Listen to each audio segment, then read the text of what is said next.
For those of you who study the past as seriously as you prepare for the future, this one is worth your full attention.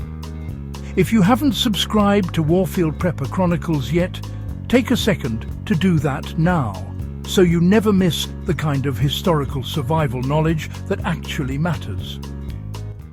Now, let's get straight into it. How ancient mariners used celestial navigation to cross entire oceans. Celestial navigation is one of the oldest reliable methods humans ever developed for orientation, and it still works anywhere on Earth with zero equipment beyond a clear sky and a disciplined eye. Ancient sailors didn't wander blindly. They built an entire science around reading the sky.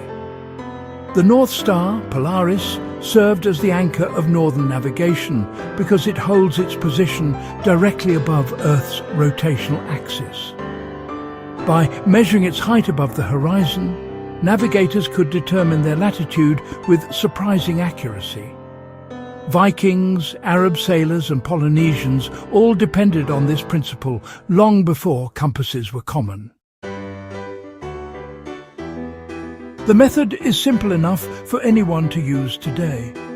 Face north at night, find Polaris by tracking the two pointer stars of the Big Dipper, and note how high it sits above the horizon. That angle is roughly your latitude. If Polaris is low, you're far south. If it's high, you're far north. A prepper lost without electronics can use this to tell whether they're drifting toward or away from their intended region. For example, if you're traveling on foot toward northern terrain, Polaris should gradually rise each night as you progress. If it's sinking, you're headed the wrong way. How the sun became a dependable daytime guide for ancient travelers. Celestial navigation isn't limited to night. Ancient desert traders and overland explorers relied heavily on the sun's predictable path. In the northern hemisphere, the sun arcs across the southern sky, reaching its highest point at midday. That means, if you track the sun's movement, you can orient yourself even in wide-open terrain.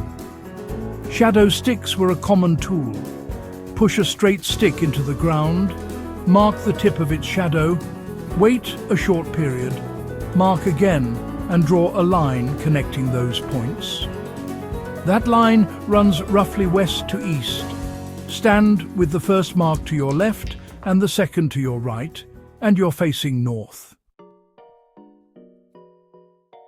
This technique is especially valuable in survival situations when landscapes look identical for miles.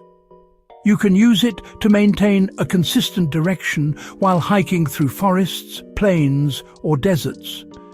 A practical example: if you must travel toward a known road that lies east of your camp, you can create a shadow stick reference in the morning and follow the east-facing alignment throughout the day, even when cloud cover breaks intermittently.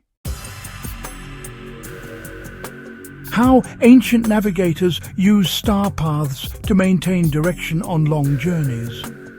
Beyond Polaris, ancient travelers learned the rising and setting points of specific stars. Each star follows a consistent track across the sky depending on the season. Polynesian wayfinders memorized entire star paths, knowing exactly where on the horizon certain stars would appear. You can adapt this today by learning a few key constellations visible in your region. If you know that Orion rises in the east and sets in the west during certain months, you have a built-in celestial compass even when the North Star isn't visible. This becomes handy in mountains or forests where your view might be partial but predictable stars still break through openings in the canopy. How you can apply these methods immediately and build skill over time. The strength of celestial navigation is that it becomes instinctive once practiced. Spend a few nights verifying Polaris's height and direction, and you'll develop a natural sense of north. Try the shadow stick technique during a hike and confirm your direction with a real compass afterward. Over time, your internal navigation sharpens and you depend less on devices that can fail. The more you work with the sky, the more you understand why ancient navigators trusted it for thousands of years.